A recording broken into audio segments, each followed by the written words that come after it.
My name is Mark Sforzini, and I am the Executive and Artistic Director of the St. Petersburg Opera Company. Today, I will be interviewing Keith Harris for the third program in our Artist Recital series. Keith played the role of Papageno in SPO's 2018 production of The Magic Flute.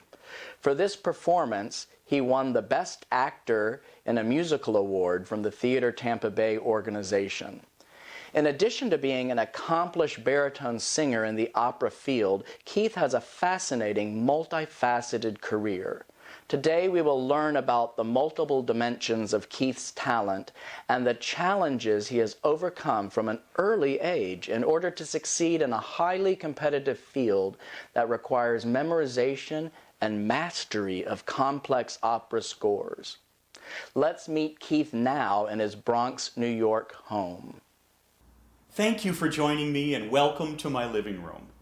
This is one of my favorite venues for recitals because this is where recitals started, in the parlor. So welcome to my parlor, and I hope you enjoy this evening's concert. We're going to start with Gilbert and Sullivan. Now, Gilbert and Sullivan have long been celebrated for their creative and hysterical antics, but this evening we start on a little bit more serious note. Captain Corcoran is on stage alone, and he's wondering, what am I going to do next?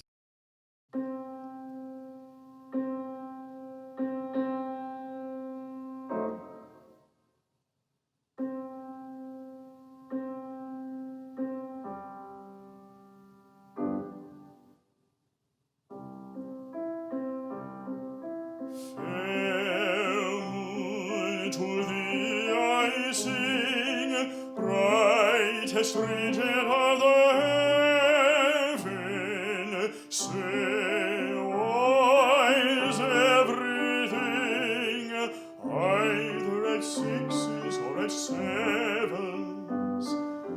Say why is everything either at sixes or at sevens? I have lived hitherto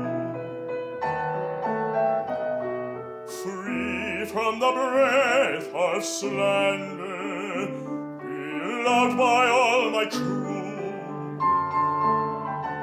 a really popular commander, but now my kindly crew rebel. My daughter to a tourist partial, Sir Joseph stands and sad to tell, he threatens a court martial. Fair moon, to thee I sing, brightest region of the heaven. Say, why is everything either at sixes or at sevens? To thee I sing, brightest regent of the heaven.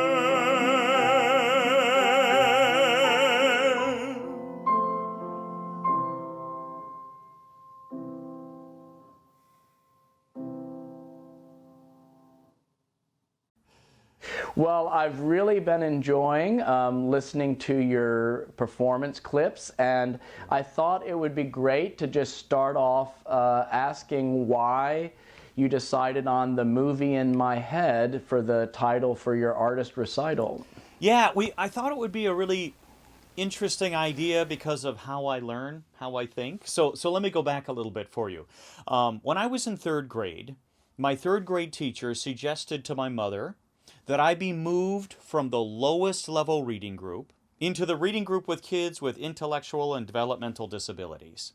And my mom, who knew that I had dyslexia, because she herself has dyslexia, said to my teacher, no, how about you move him to the regular level reading group? And an amazing thing happened. My grades didn't change. I was getting a D in the lowest level reading group. I got a D in the regular level reading group, and it was because it wasn't the information I couldn't comprehend. It was comprehension in general. And what I came to learn in time is that I'm a visual learner, right? So basically that means I like picture books. But what I learned is that as I read, if I could play the movie in my mind, if I could see the scene while it was happening, while I read it, then it really stuck with me. And so that's really changed my whole life and how I learn things. Well, Keith, you're obviously a very accomplished opera performer, and operas are not simple works. I mean, these are complex works that can be 2 hours long, 3 hours long, 4 hours long in foreign languages like French, Italian, German. So that sounds like something to overcome. I mean, with the challenges of dyslexia, how do you manage reading an opera score, learning an opera score, preparing an opera score? Well, as you hit it perfectly, opera is so hard because there's so much into it. And frankly, if someone had told me when I was a kid that I was going to be memorizing these hundreds of pages of music in foreign languages, later in life, I probably would have had a nervous breakdown. But music actually became my greatest inspiration and my greatest motivation. And it started when I was 9 years old. I joined the Barbershop Harmony Society, and I sang in the chorus where my father was the director. And singing barbershop and having a place where I fit in, and I was one of the cool kids, and learning that making music at a high level is fun and really has a great foundation of its own, set me on a trajectory that really put me on course for the rest of my life. I'm wondering, with this disability, I mean, did you ever have people in your life who were discouraging, saying, oh no, you can't go into classical music or opera because that's too hard? Not that so much. I had people who maybe in high school or counselors would say, think about what you want to do or what are you going to do with your life, but no one really challenged music. Music seemed to be like my thing. It was my area where I knew I was special and that my brain seemed to hook up in a way that helped me get through the dyslexia or work with my dyslexia. And so when I got to college and I studied classical music, I realized, you know what? I'm just going to keep doing this until I hit a wall and it's obvious I should stop. And I never hit that wall, so I just kept going. And in terms of what you said before, in terms of memorizing large scores of music, the advantage to having dyslexia is that it forced me to learn how I learn. And by doing that, I really learned how to take a score apart. So I actually think it helped me in the end to become much more efficient with how I learn and how I study a score, and I retain it longer than I would have had I not had the advantage of learning how to learn through dyslexia. Well, that's wonderful, a very inspirational story. And you have an excellent ear, excellent auditory skills, so I'm not surprised that that helps you master these scores. Your first performance, but hopefully not your last performance with St. Pete Opera, was as Papageno in The Magic Flute. And I wanted to give our viewers a chance to see you in action in the famous Papageno duet that comes near the end of the opera. So let's take a quick look at that.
liebes Weibchen. Verliebet auf mein liebes Weibchen. Welche Freundin wird das sein? Welche Freundin wird das sein? Wenn die Noten uns bewegen. Unsere liebe Kinder schenken, unsere liebe Kinder schenken, so liebe kleine Kinderlein, Kinderlein, Kinderlein, Kinderlein, so liebe kleine Kinderlein, so liebe kleine Kinderlein. Stelle keine Papageno. Und wieder eine Papageno. Papageno, Papageno, Papageno.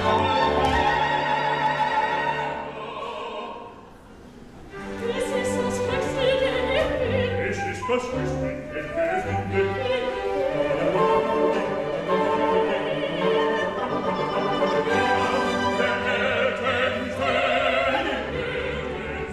Es ist das höchste der Gefühle. Es ist das höchste der Himmel. Gefühle,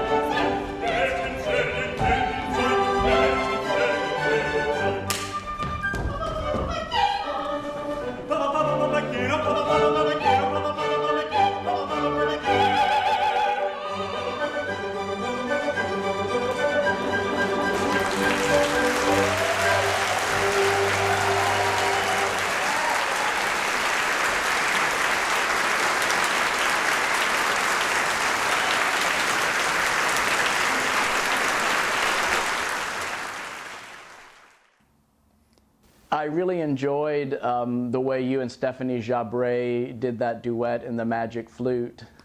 She was so fun to work with and such a great colleague, and the staging was so physical that she was just really great to say, okay, now, how much can you do, or how much can we do together? And we just kept getting crazier and having more fun, and I just love working with colleagues like that. And I want to tell our listeners that you won a Theater Tampa Bay Award for Best Performance by an Actor in a Musical for that season for all of the companies that are involved with Theater Tampa Bay. So congratulations to you for that. Yeah, I was very honored. In fact, when we did the show, I didn't even know the awards were going to be attending the show. So when I was nominated, I thought, wow, what a great surprise. And even funnier yet was that when I found out I won, I happened to be in Israel. And I was so jet lagged, I was up in the middle of the night, and that's when you texted me in the middle of the night in Israel and told me I won. So it made my night. It made it well worth being awake for jet lag. I texted you from the award ceremony, so that was an exciting night. Yeah. Well, you've performed opera all over the world, and in St. Petersburg we have this wonderful sort of intimate 800-seat theater. I think the acoustics are very good. We don't have the ability to fly heavy things from the ceiling, and we don't have a lot of wing space, so there's challenges to how we build the set for an opera, and there's no pit, so the orchestra is actually on stage behind you. So what was your experience like performing with St. Pete Opera in the Palladium Theater? Well, first of all, the Palladium Theater, as you said, is a fabulous place to sing. It's a beautiful hall. It's an easy hall to sing to. It's an easy hall to feel connected to your audience with, which is really great. And fortunately, although I hadn't done it since high school, my high school had a similar situation where when I did Curly in Oklahoma, the orchestra was behind the set as it is here. So I had done that once before and had an idea of what that could be like. So it just took a little bit of retooling to hear the orchestra behind me and remember to watch the TV because your actual smiling face wasn't going to be in front of me. And once we found those adjustments and where to look and how to look, I thought it was great fun. And it was also really interesting actually to not have a pit there because the first thing in front of you rather than the orchestra, which can create kind of a I don't know, a safety net between you and the audience was the audience. They were, they were right there in front of the stage where they could be right part of the action. And I think that's kind of exciting because a lot of classical audiences don't necessarily get that experience. Well, you have prepared for your recital, Papageno's suicide aria from the Magic Flute. So let's take a listen. I made my debut with St. Petersburg Opera in 2018 singing Papageno and the Magic Flute. And it led me to winning Outstanding Performance by the Tampa Bay Theater Awards. So we thought it would be so appropriate this evening to sing for you Papageno's Suicide Aria. Now, Papageno's kind of a silly guy. That title seems kind of strange, but in this aria, Papageno really thinks he's blown it this time. He has met the girl who is supposed to be the woman of his dreams, his Papagena, his girlfriend. But once again, Papageno couldn't follow the rules. And as such, he really believes this time he actually has blown it.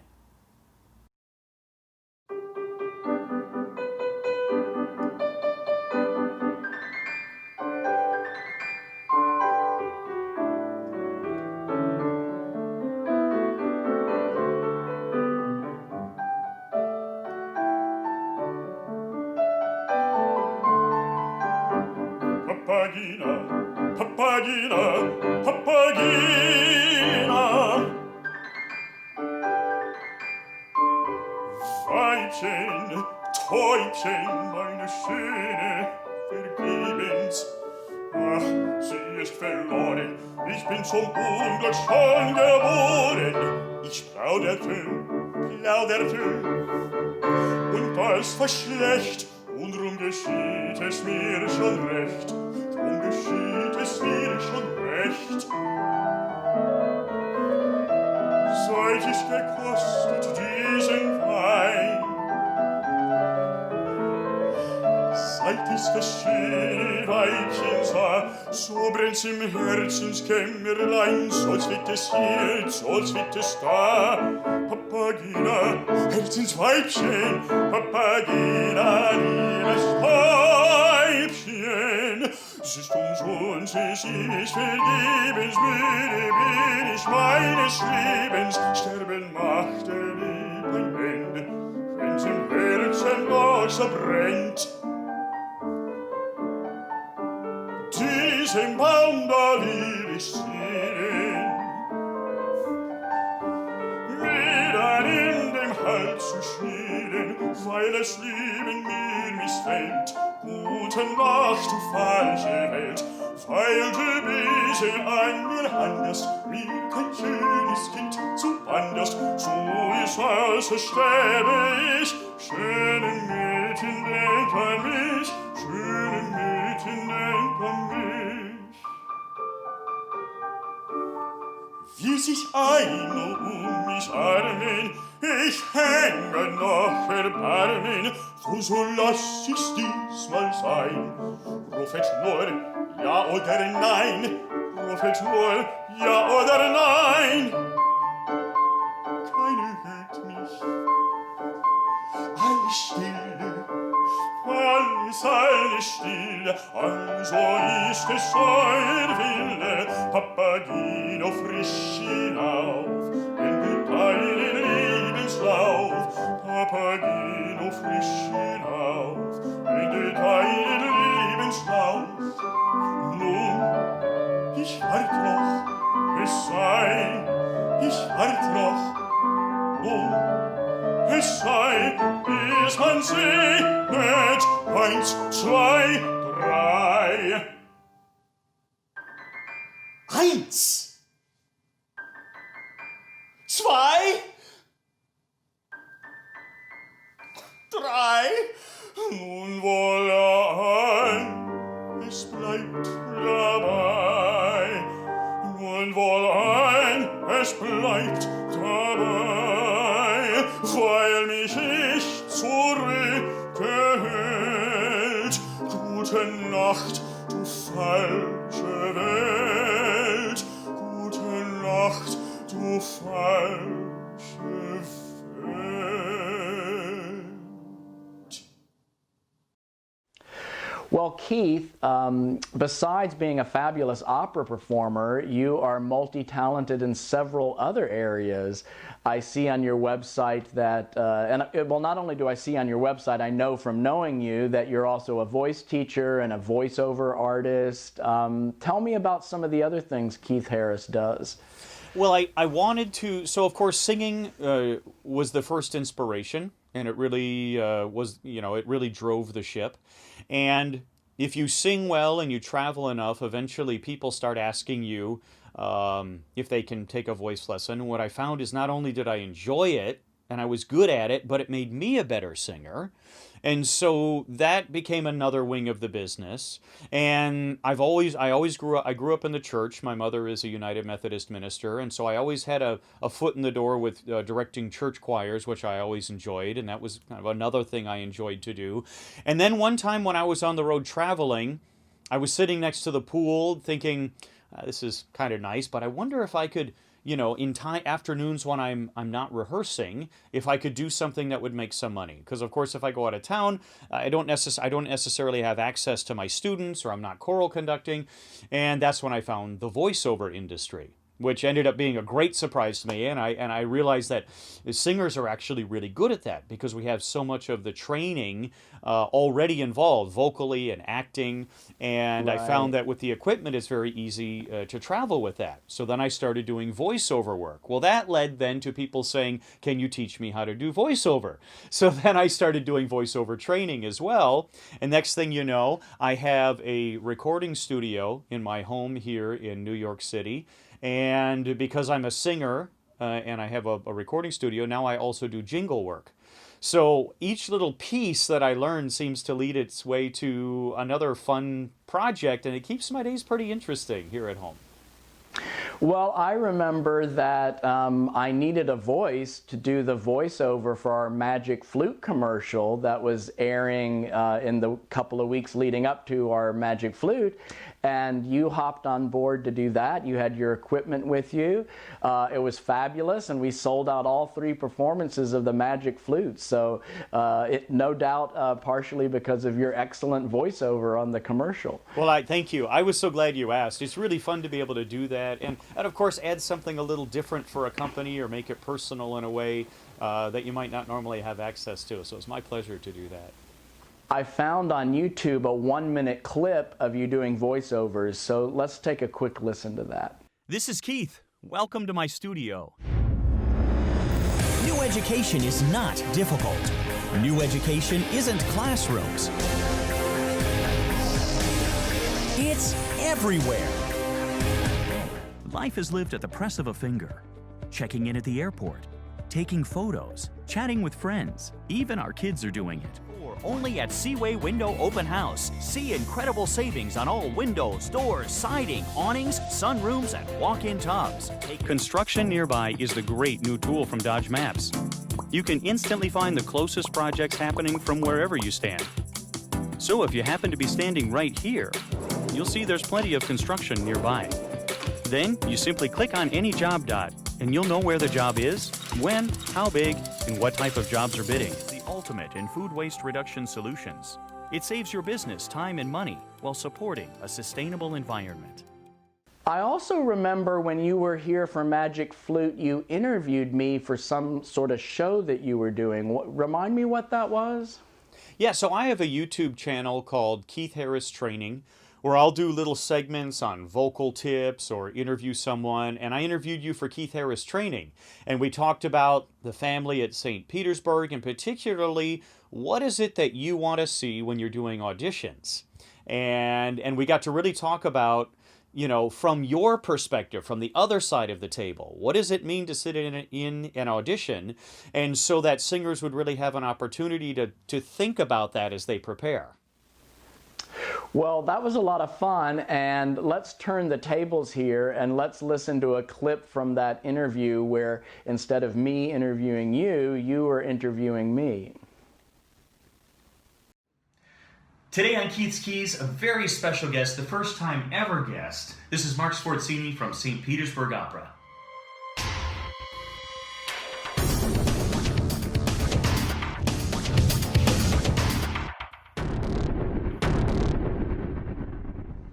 Hey everybody, thanks for joining Keith's Keys. Thank you for all the emails. I'm very soon I'm going to do an email blast where I finally answer your questions. I love that you write me. Your support makes me want to keep doing these videos, which I appreciate. As I said, our very first ever guest interview, the general director and founder of St. Petersburg Opera. Thank you so much for joining us and talking to all my singers here today. I really appreciate it. It's so nice to be with you, Keith, and I feel very honored to be your first guest. Cool. So let's first talk about, the big topic for today, right, is we want to help you guys get work. So we're going to end up talking about the 3 top things that he looks for in auditions. But before we get there, let's first talk about, you're the founder of this company.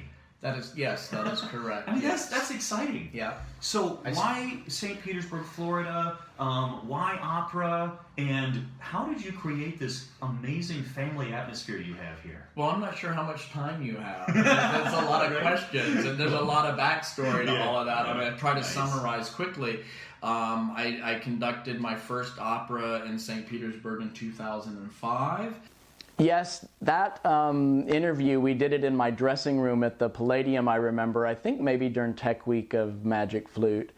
So yeah, that was about helping people audition. So that's another one of your skills, is that you help prepare people for auditions. Yeah, singers get nervous very easily, and I think nerves and stage fright is a really under-discussed area, and especially when it comes to auditions, because kind of the common, advice on the market is, just treat it like another performance. But it's not, right? You're performing for an audience that probably won't give you any feedback, certainly not an applause. You know that audience is not there to just throw their feet up on the table and have a good time and has just gone out to dinner and just wants to be entertained. They're specifically there. That audience is there with a mission. You might be performing in a room that you've never been in before, maybe with a pianist that you've never met before. So it's a lot of different things that's not like a real performance. A real performance gets lots of rehearsal and lots of preparation, exactly how everything's going to go, and then an audience who comes in and sits down and says, take me away, right? And so what I recommend to people is, don't treat it like a real performance. It is a different kind of pressure, and that's okay. Accept that and make it its own little niche, make it its own little genre. So I have a very specific question for you that I think you're just the right person to answer. I see the next selection on your program is Avant de Quitter from Faust. And this is a very popular baritone audition aria. I think I have heard you sing it for me in auditions before. So why do you think this is a really good audition aria? What do you think it showcases for a baritone? What do you think it showcases in particular for you? Well, certainly this aria, what's great about this aria is it's the very first thing that you sing in the show. So you get to come out and sing it fresh. And it's the way you introduce yourself to an audience. So what's interesting about that is it's a really good way to introduce yourself to an audition panel. All right, because it is a really good standalone song. You could do it just in a concert. Where sometimes arias, if you do them alone, they might be very pretty, but it might be kind of confusing because you need a lot of backstory to understand where they're going. Certainly there's the French aspect of this, and this is a very long, difficult tessitura. It takes a lot of breath and a lot of high notes, so I think in a somewhat short period of time, this aria has the ability to show off a lot of things. Also, where sometimes arias kind of require some staging, or for you to pretend someone else is on stage or pretend someone else, you're singing to. What's really great is I think this is a good one-off, where you don't necessarily need staging, you don't necessarily need other people on stage to make it work. It's about the message, it's about how much he loves his sister, it's about that personal inner story of getting himself ready before he goes to war. And that just plays so well in many different settings, whether it's a concert or an audition or in the actual opera itself. In the opera Faust, Dr. Faust has sold his soul to Mephistopheles to become a younger man so that he can woo the love of his life, which happens to be Marguerite, my sister. I am Valentin, a soldier, And in this first scene from this aria you see, I first enter, and right before I go off to war, I give a blessing out to the community with a very special thanks for the medallion that my sister has given me to protect me while I'm at war.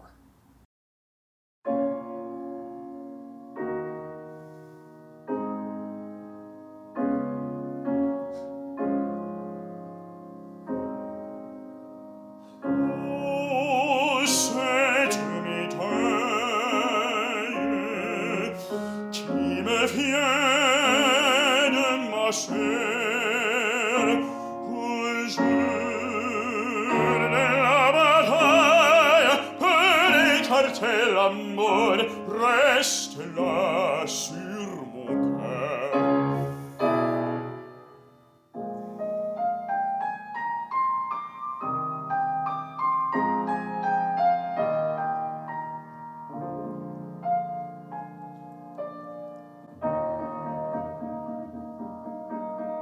Avant de quitter ce lieu, seul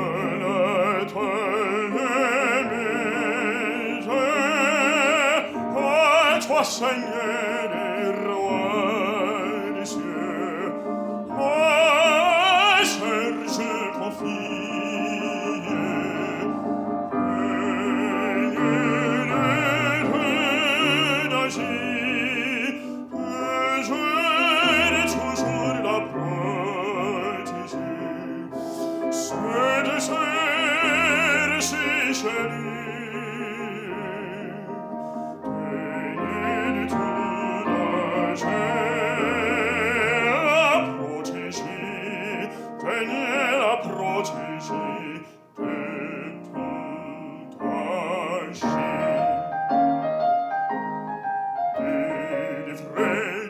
triste passé, j'ai cherché la gloire à ses ennemis, le premier, le plus brave, au fond de l'amener, j'ai de combattre pour mon pays. Ici, vers lui, Dieu me rappelle, je veillerai sur toi, fidèle.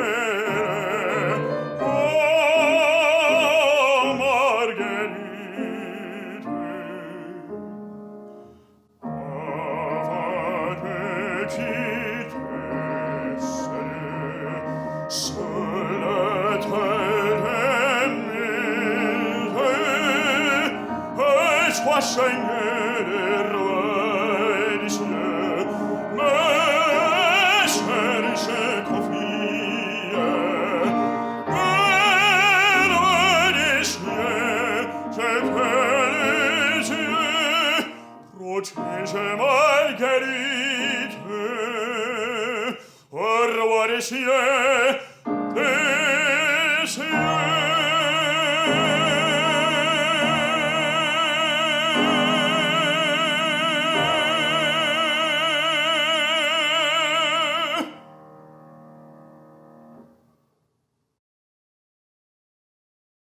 Keith, did you know in high school that you wanted to major in music? When did you know you wanted to pursue music as a career? Well, I remember maybe it was junior high when I'm thinking about college, what I'm going to do in college, and because I have dyslexia, school was always difficult for me. As the older I got, the better I did in school, but it was always difficult for me. So I thought, what am I going to study in college? Math or science, and it all just sounded boring to me.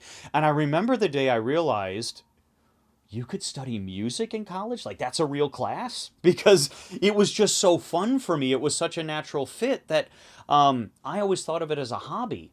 I always thought of something like we did for fun at school or did for fun on the side. I didn't realize you could actually make a job out of it. And I thought, my prayers are solved. I can go to college and do this. And so I was very excited about that. But I really didn't think I was going to study opera and classical music until my freshman year. And when you start to study voice, you study classical voice, you study classic technique. And I just remember thinking, wow, this is so hard. There are so many pieces. You don't get a microphone. You study in foreign languages. Your range has to be so big that I just wondered if I could do it. So I just kept going and kept figuring it out. I just really loved the challenge of it all. Where did you go to college? I did an undergraduate at Lawrence University in Appleton, Wisconsin, and then I did a Master of Music degree at the University of Washington in Seattle. And what was the first opera you ever saw live? The very first opera I ever saw live was Don Giovanni. I was a sophomore in high school, and the entire music program gets to go. This was Madison, Wisconsin, so this was Madison Opera. The entire music department gets to go see the opera. And a lot of people were excited for me because I knew I was a singer and a music lover, but I had never seen an opera. And so a friend of mine who was a piano teacher, piano professor at the University of Wisconsin, said, "Oh, this will be make or break. You're either going to love opera or hate opera. Like this will be a fork in the road for you." And it was Don Giovanni, and I loved it. I was absolutely in love with it, and believe it or not, to this day, I still haven't sung that opera. It's like the one of my dream roles I really want to sing. Wow. But the next year, we went to see The Barber of Seville, which I have sung many, many times. But I can still picture a lot of the scenes from that opera. It had such an impact on me. I still remember the production. And realized that, wow, if this is what classical music is this what opera is, then yeah, this is cool. I love it. And there were so many pieces to it that it really did inspire me to continue in opera. So once you, were doing your vocal technique exercises and your art songs and, Italian art songs, when you started getting into opera arias, what were some of the first opera arias you studied? Well, the very first opera I was able to study was actually Falstaff. So I was able to sing the role of Ford my junior year in college in English, which really introduced me to the massive scale project of learning an entire opera. But one of the very, very first arias that I ever learned was Hai già vinta la causa from The Marriage of Figaro. Another very, very popular audition aria. Oh my gosh, I may have heard that more than any other baritone aria in all the years of auditions. It's absolutely the national anthem of baritone arias, and it's one of the few arias that I've done that the more years I know it, the more I love it. When I first started this aria, I just thought it was like 100 pages long. I didn't have the stamina to handle it. I didn't understand how the recitative worked. It was so complex, and the more experience I get in my life, the more I realize that Mozart might have been one of the greatest voice teachers in the history of the world. And he put so much into his music to help singers make so many colors. And this continues to be more and more every year one of my absolute favorite arias, and as such one of my favorite operas. And in fact, it's a very very long opera. So it's one of the few long operas I will actually sit through, and I accept it without cuts, because Mozart is just that beautiful. It's just so wonderful. He really keeps you in. And I'm glad you're praising Mozart because he really pushed the basic simple recitative aria form to new places, and Hai già vinta la causa is a great example of a accompanied recitative that has various sections of different tempi, and it's so interesting. It doesn't use just a harpsichord, it uses all the strings in the orchestra before it gets into the fully orchestrated aria part. So it's next up on your program, so let's take a listen to your introduction and performance. Mozart's The Marriage of Figaro could probably be considered the very first version of Saturday Night Live.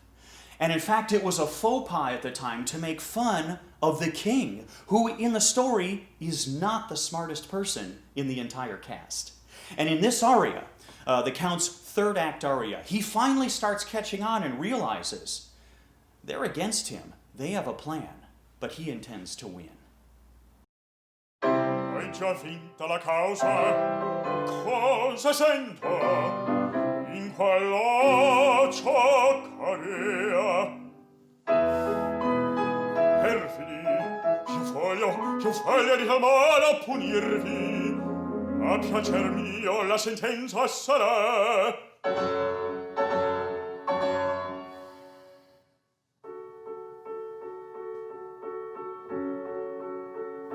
assai pagasse la vecchia pretendente, pagarla in qual maniera. E poi Antonio che all'incognito Figaro ricusa di dare alle nipote in matrimonio.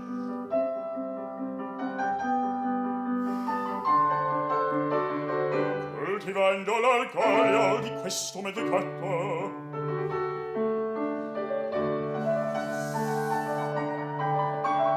tutto ciò fa un raggiro.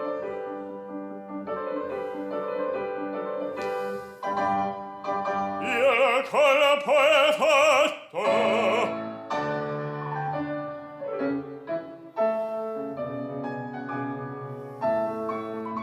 Vidro in trio sospiro, felice un servo mio.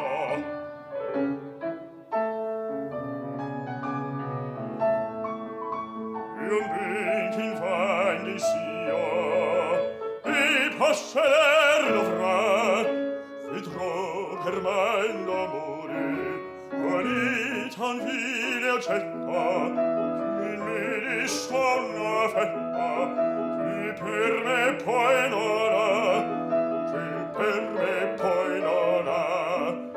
Vedrò mentre sospiro, felice un servo mio, vedrò che ben chiare sia e possedere dovrà. Vedrò per me d'amore unito al vile accetta, che mi dista una fetta, che per me poi non ha, che per me poi non ha. Vedrò, vedrò, vedrò, vedrò, a non lasciarti in pace, non vo questo contento. Non lascesti audace, tu non lascesti audace, per dare a me tormento, e forse ancor per ridere di mia infelicità.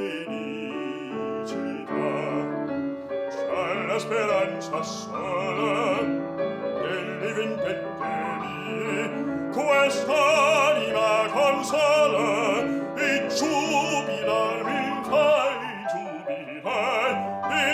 giubilar mi fa, che lasciarti in pace non può questo convento. Tu non nascesti audace, per dare a me tormento, e forse ancor per ridere di mia infelicità. C'è la speranza sola delle vendette mie, quest'anima consola, e giubilar mi fai, giubilar, e giubilar mi fai, giubilar.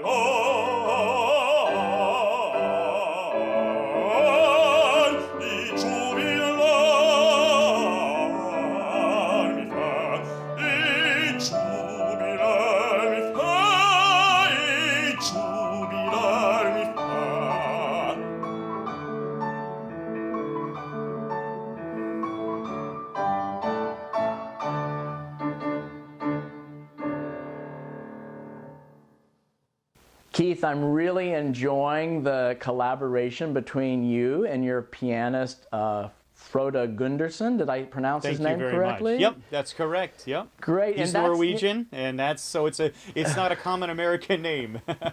Very interesting. You're the only one of our 8 artists who was not recording in the same room with their pianist. So tell us how you and Frode made that work.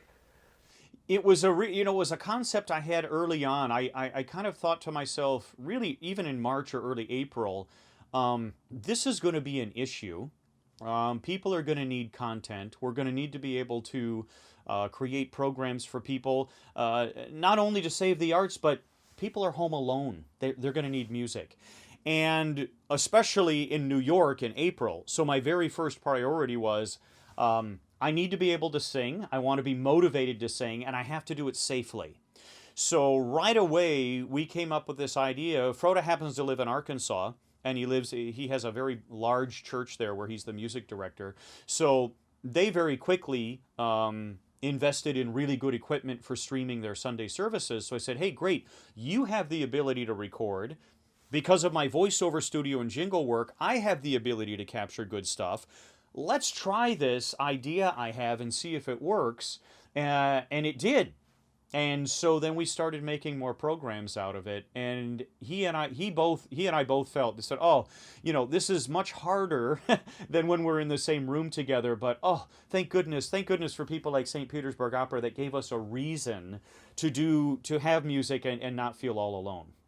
I understand that you and Frode have done a CD together. Can you tell us about that? So for many years, we would do these recitals and people would say, gosh, you guys should make a CD. And of course, we'd always say, oh, that's a great idea. That's a great idea. And of course, then never get around to it.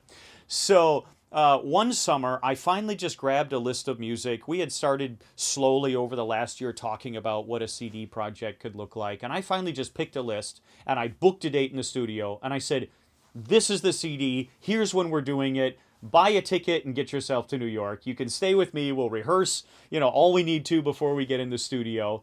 And then he responded with, well, this is great because his church was just finishing up a $4 million renovation of the sanctuary, adding a whole music wing, and they were going to expand into a huge concert series. So he said, you're going to be the first recital in this new hall, and we want product. So the church is going to sponsor the CD. And we thought, oh, how great that would be. So we wanted it to be a combination of inspirational and religious music that would really be uplifting, and little did we know how appropriate that would be during these times. And so we came up with the... Oh, well, you're about to tell me. What's the name of the CD? Yeah, so we came up with the title, Keep On Climbing. All right, terrific. So I understand you put together a set of how many songs from the CD? For this? This set, I forget how many songs this set is. It's probably about 5 or 7 songs from the set. And this next set, Keep On Climbing, is all from our CD. All right, let's take a listen.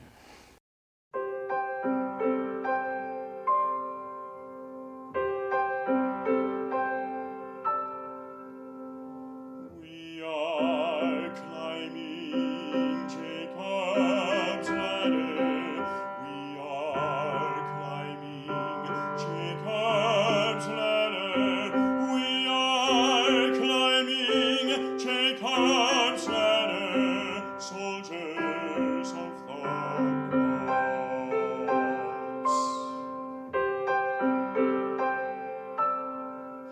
Every rung goes higher, higher. Every rung goes higher, higher.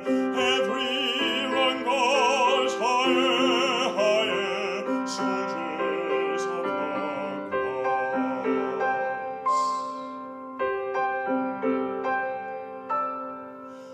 Do you think I'll make a good soldier?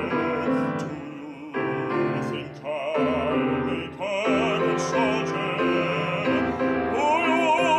think I'll make a Christian soldier, soldier of the cross? Rise, shine, give God your glory. Rise, shine, give God your glory. Rise, shine, give God your glory.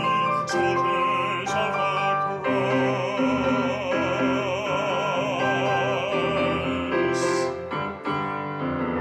Keep on climbing, we will make it. Keep on climbing, we will make it. Keep on climbing, we will make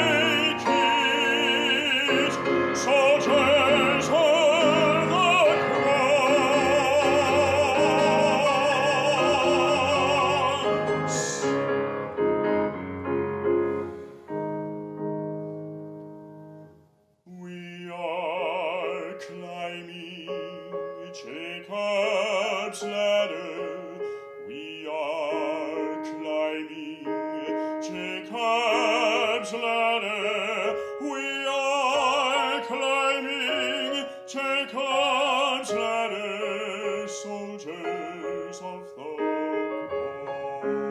cross.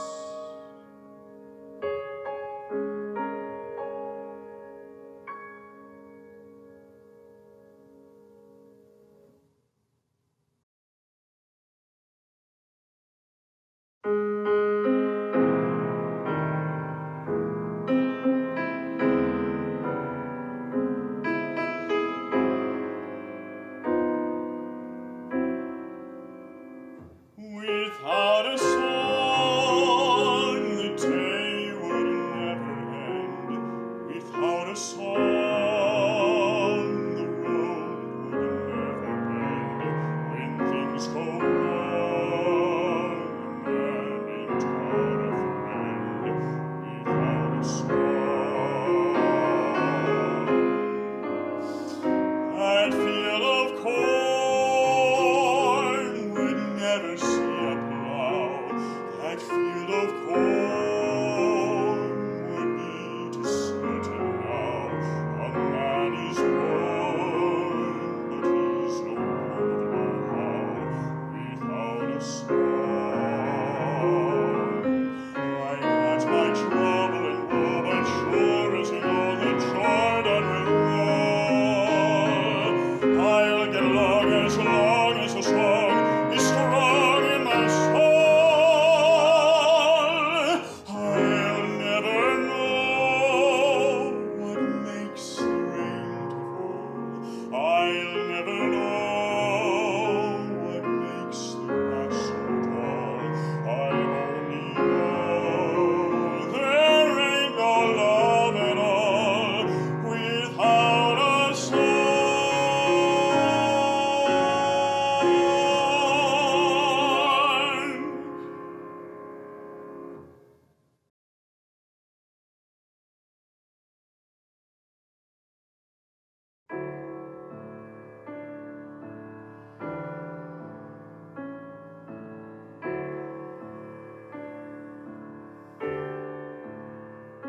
I wanna cry, I wanna feel the world around me whirling by. I wanna cry for those that live and those that die. You sing a lullaby. I wanna cry. I wanna pray that all my wishes could come true after today. And should I put a word for you in, should I say an extra treaty? I wanna pray. I wanna lie. I wanna think that things are better than they are. I wanna think we've gotten further and that far. It's just an inch away. I wanna lie. Oh, sweet wings. I wanna think things like that and other things. I want two brothers, one who laughs and one who sings. I hope the future brings. Oh, sweet wings. I wanna know the things they told me way back then were really so. I wanna make a little mark before I go, not barely just get by. I wanna fly.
catching on a troubled water. Wade in the water, children, wade in the water, catching on a troubled water. See that band all dressed in white. The leader looks like an Israelite. Wade in the water, wade in the water, children, wade in the water, catching on a troubled water. See that band all dressed in red, catching on a troubled water.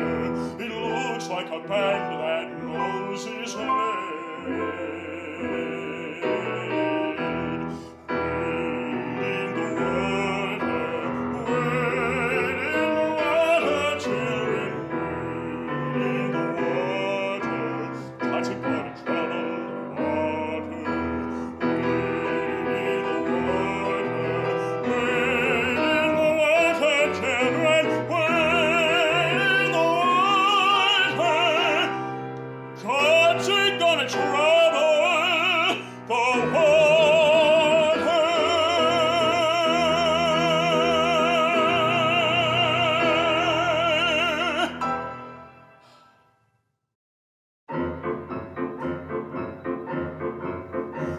You can't take it with your brother, Will, Brother John. You can't take it with your brother, Will, Brother John. It ain't no use, mister, after you're gone. You can't take it with your brother, Will, Brother John. You needn't squeeze your coin tight in your hand. No place for small change in the promised land. It ain't no use, mister, after you're gone. You can't take it with your brother, Will, Brother John. Shake a leg here, shake a leg there, laugh a little, smile a little, spread a little cheer. Brother Will, Brother John, Brother Will, Brother John, Brother Will, Brother John.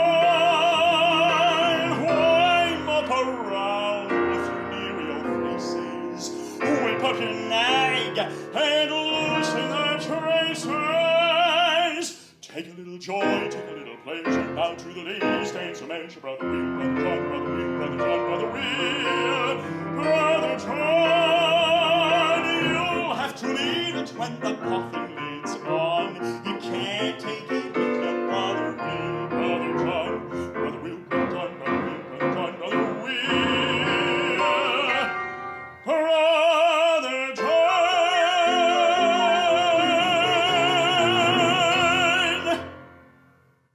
Keith, tell us how someone who would like to get a copy of your CD could do that. It's available on Amazon and iTunes, or if you'd like a hard copy, just go to keithharrisopera.com and drop me a line and I'll be happy to send you one. Fantastic. So one of the things I think we talked about maybe when you interviewed me was how a lot of opera companies are getting more diverse in their programming. A lot of companies are including at least one Broadway show in their season. So how important do you think versatility is for an opera singer these days? Oh, it's absolutely crucial. It's not only good for vocal health. If you think of cross-training, right? So one of the hot names nowadays, if you go to the gym, is cross-training. Singing different styles is cross-training for the voice. And I've had a number of ENTs tell me, yeah, you should sing different styles. It's really healthy for you. But it's also good for the career, right? Because the more opportunities that you have to get hired, the more streams of income you have coming in, the more versatile you are, the more ability you have to get hired, the more chance you have staying hired on a regular basis. And for me, it felt like doing show tunes and Broadway shows felt like a return to home, because it felt so familiar to barbershop music. And a lot of the freestyle of singing the intros or the belting and so forth really came back to my barbershop years. So it felt like I had gone full circle and put all my skills together when I finally went back and started doing more music theater again. Well, I remember you did perform in our Broadway cabaret that happened at the same time as the Magic Flute production period. Do you remember what you sang for that? I believe we did something from Oklahoma. It probably was People Will Say We're in Love, and I know I did a couple of other things. And of course, because you asked me, I am now drawing a blank. That's all right. Well, your final set, it has a number by Hoybe as well as Blah, Blah, Blah and The Impossible Dream. Just tell us briefly about this final set we're about to listen to. This final set, I wanted to be a transition from the Keep On Climbing and offer people, again, more inspiration. So that's where the music comes from. To me, that song, and I had a chance to coach it with Lee Hoybe a number of years ago, and really hear why he wrote it and what it was about, what it meant to him. And so I wanted to take that still inspiring and then fun and funny and just give people something to feel good about when they were at home and end it with some fireworks at the end that people can even sing along with if you want. Terrific. All right, let's take a listen. I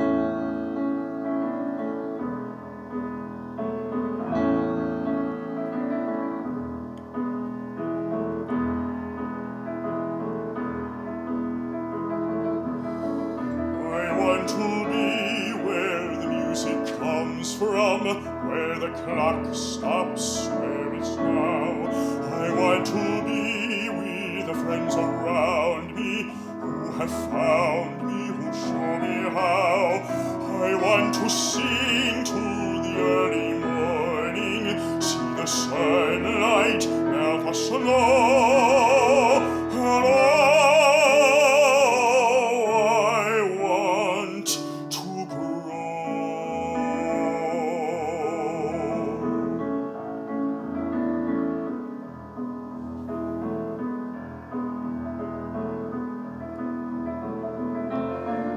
I want to wake to the living spirit here inside me where it lies. I want to listen till I can hear it, let it guide me and realize that I can go with a flow unending, that is blending, that is real. Hello.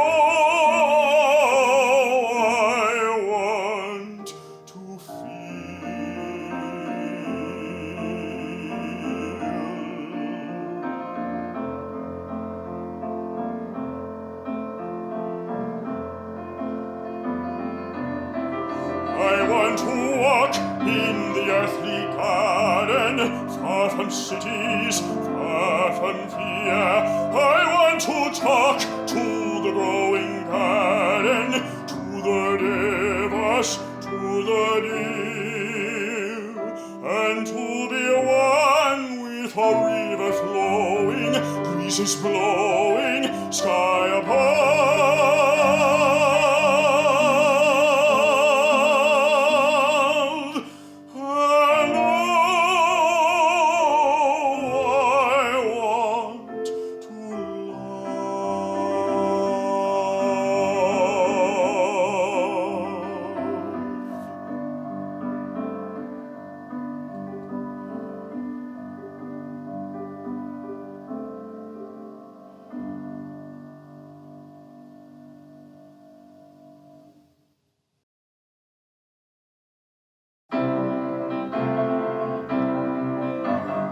Another chocolate cupcake, meant just for me. You slaved all day so I could taste your famous recipe. You served it after pork chops, mashed potatoes on the side. My plate was soaked in bacon grease and everything was fried. If you love me, please don't feed me. It's not that I'm ungrateful and I don't mean to be rude, but if you love me, please don't feed me, 'cause you're killing me by filling me with food. My cholesterol's 1,000 and my pressure's up too high. My doctor says if I don't lose some weight, I'm gonna die. I'm busting out of all my clothes, my belt is way too tight. Still you insist on stuffing me with biscuits every night. If you love me, please don't feed me. It's not that I'm ungrateful and I don't mean to be rude, but if you love me, please don't feed me, 'cause you're killing me by filling me with food. Now after I have gorged myself and finished every drop, don't smile and serve me seconds when I'm begging you to stop. For though I love your sweet potato pie served a la mode, if you don't take it away, you're gonna see a man explode. If you love me, please don't feed me. It's not that I'm ungrateful and I don't mean to be rude, but if you love me, please don't feed me, 'cause you're killing me by filling me with food. Now I know you're only doing what your mama taught you to, but when I see you cooking like your mama used to do, I remember how she'd hum around the kitchen every day, and I think of those 5 husbands that your mama hummed away. If you love me, please don't feed me. It's not that I'm ungrateful and I don't mean to be rude, but if you love me, please don't feed me, 'cause you're killing me by filling me with food. Yes, you're killing me by filling me with food.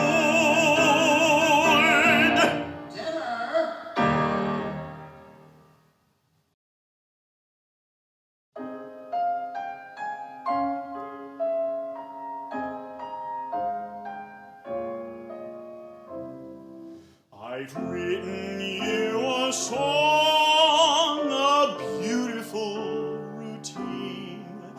I hope you like it. My technique can't be wrong. I learned it from the screen. I hope you like it. I studied all the rhymes that all the lovers sing. And just for you, I wrote this little thing. Blah, blah, blah, blah, moon. Blah, blah, blah, above. Blah, blah, blah, blah, croon. Blah, blah, blah, blah, love. Tra-la-la-la, tra-la-la-la-la, merry month of May. Tra-la-la-la, tra-la-la-la-la, 'neath the clouds of gray.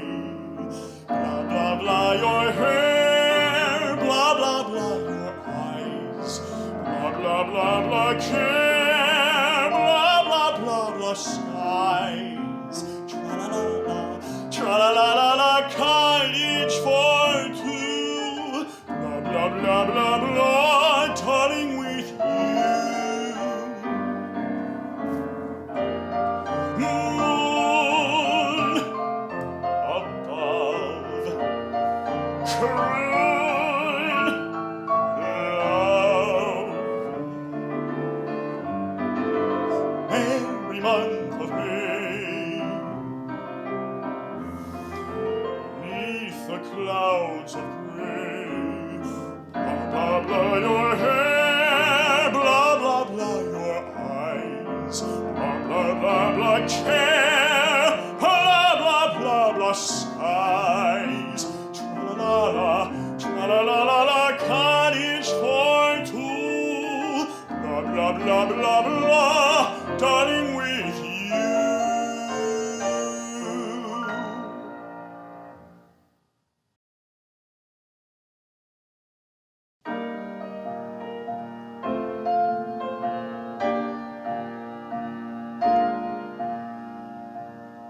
One dream in my heart, one love to be living for, one love to be living for. This lily was mine, one girl for my dream. One partner in petty ties, this promise of petty ties. This lily was mine, close to my heart she came, only to fly away, only to fly as day flies from moon.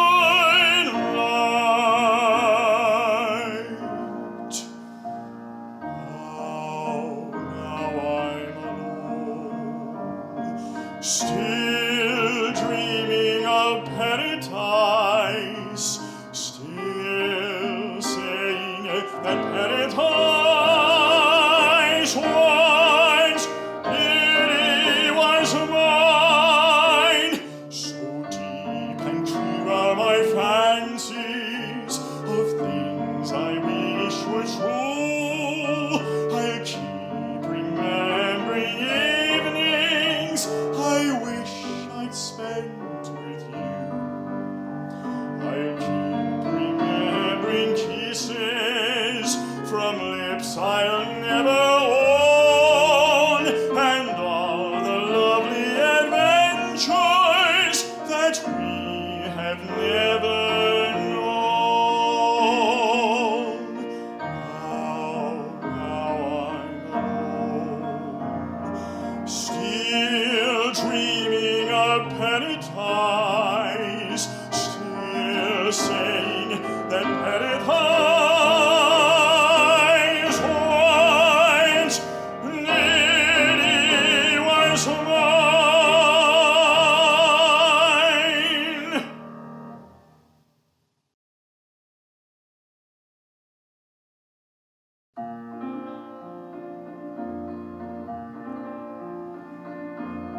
To dream the impossible dream, to fight the unbeatable foe, to bear with unbearable sorrow,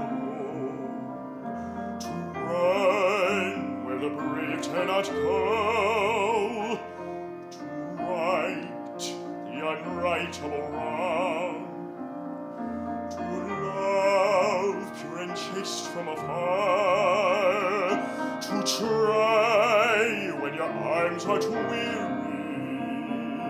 to reach the unreachable star. This is my quest, to follow that star, no matter how hopeless, no matter how far, to fight for the right without question or pause, to be willing to march into hell for a heavenly cause. And I know if I'll only be true to this glorious quest, that my heart will lie peaceful and calm when I'm laid to my rest, and the world will be better for this, that one man, scorned and covered with scars, still strove with his last sons of courage to reach the unreachable star.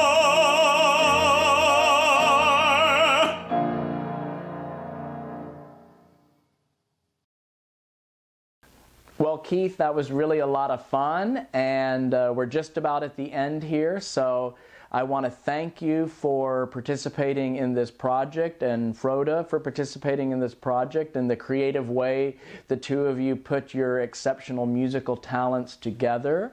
And we'd like to offer a very special thank you from the both of us as well. Thank you for giving us an opportunity to perform and giving us a chance to touch an audience at a time when we can't be there in person. Absolutely. So what are you currently working on, and what is next for you? So fortunately, I do have a couple more of these virtual recitals coming up, which is great. They really mean a lot to me, and I'm glad that people have found them so personal. Of course, my voiceover studio is still going, and because a lot of people are stuck at home right now, I'm actually doing more voice teaching and more voiceover teaching than I usually do, all virtually. So I'm working a lot from home right now. Believe it or not, this is the longest stretch I've been home and the longest stretch I haven't been on the New York City subway in 20 years. And I really thought it was going to drive me crazy, and it's not. I really love being home, and I'm really appreciating this time, and I'm finding it to be creatively rejuvenating. So I'm meeting with my voice teacher regularly on Zoom. I'm learning some new repertoire. I'm kind of digging into myself a little deeper. And I keep the bookings that I have, which I won't discuss because they keep changing, keep pushing back into the future. So I'm finding I need to be much more patient about what's going to happen next in the music business. But just know this: we will be back. Okay, this is going to pass. We will be back. And so many of my friends and singers can't wait to sing for you and are working very hard by themselves, home alone, to stay in shape, because that I can't even imagine what it's going to feel like that very first time we hear a live orchestra and a live audience on stage again. If any of the singers can even make any noise because because of the tears in their eyes, I think it'd be absolutely amazing. Well, hallelujah and amen to all of that. Yes. Absolutely. Well, I understand you have a planned encore for us, so I'm going to give you the last word, send you off telling our listeners about your encore today. Thank you. Again, I wanted to leave this time with something really powerful and personal. And I love this song written by David Friedman. David Friedman is a good friend of mine. And the very first time I got to sing this song, I got to sing it with him at the piano. And as I first sang it, and I was trying to be operatic and make a big deal out of it, and he said, Keith, what? He said, let's just read the text together. He said, this is a really important message. And so what I hope you will take from this is just the very simplicity of we can be kind. And whether that means being kind to yourself, because sometimes sitting at home alone is really hard, or sometimes offering maybe someone a little extra patience when maybe they least expect it.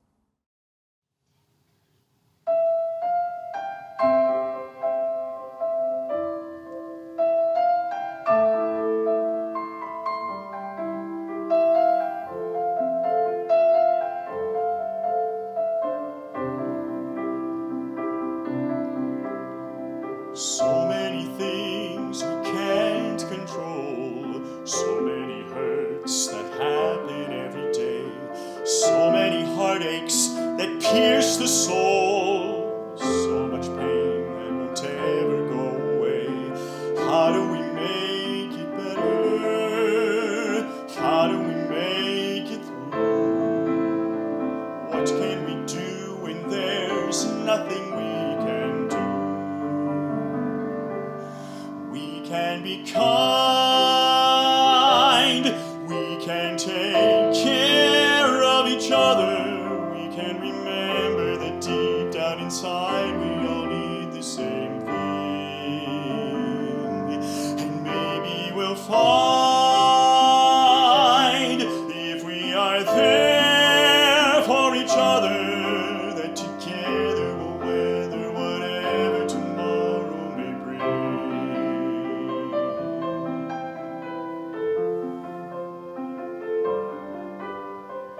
Nobody really wants to fight.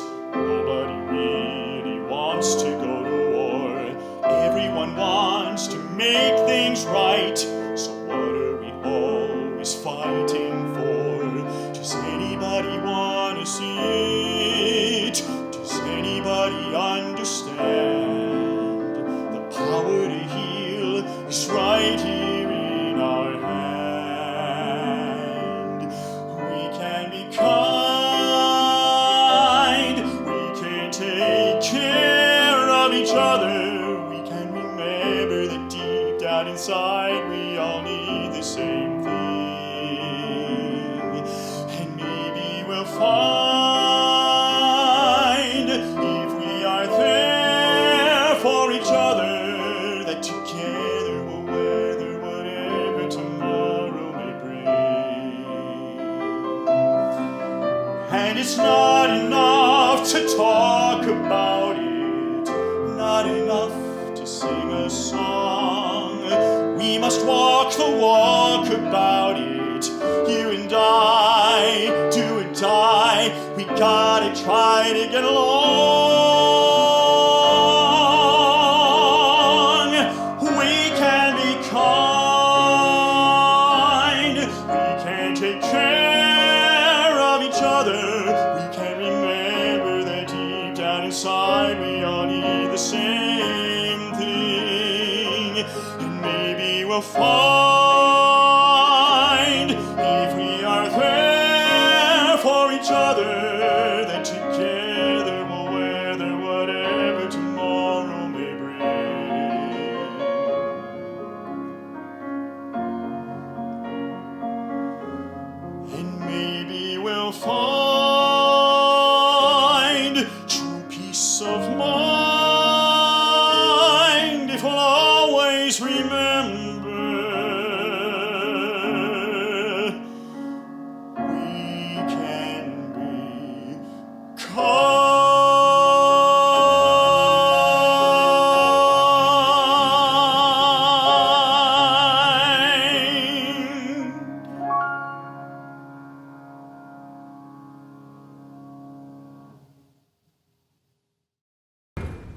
that I hear? What a strange place this is. There's a man coming through the trees, or something like a man.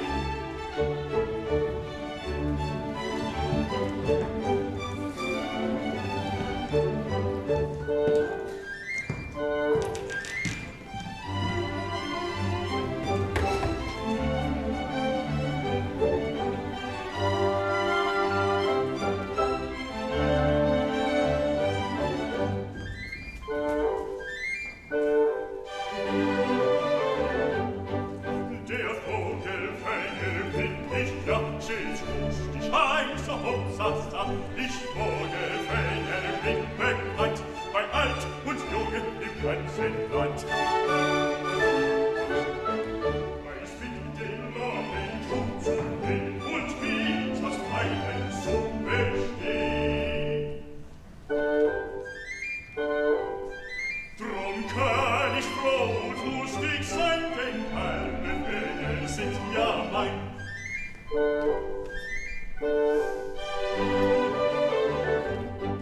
Der Vogelfänger bin ich ja stets lustig, heißer Hopsasa. Ich Vogelfänger bin bekannt, bei Alt und Junge im ganzen Land. Eines für Retten ich lieb sie, Tusen weiß nicht. Dann sperre ich sie bei mir ein und halte den Fäden ein.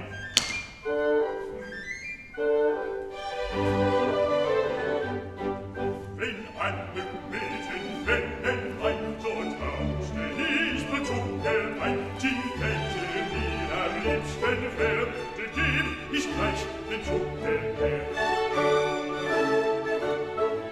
Und küsste sie mich zärtlich an, wär sie mein Feind und ich ihr Mann. Sie schlief an meiner Seite ein, ich wiegte wie ein Kind,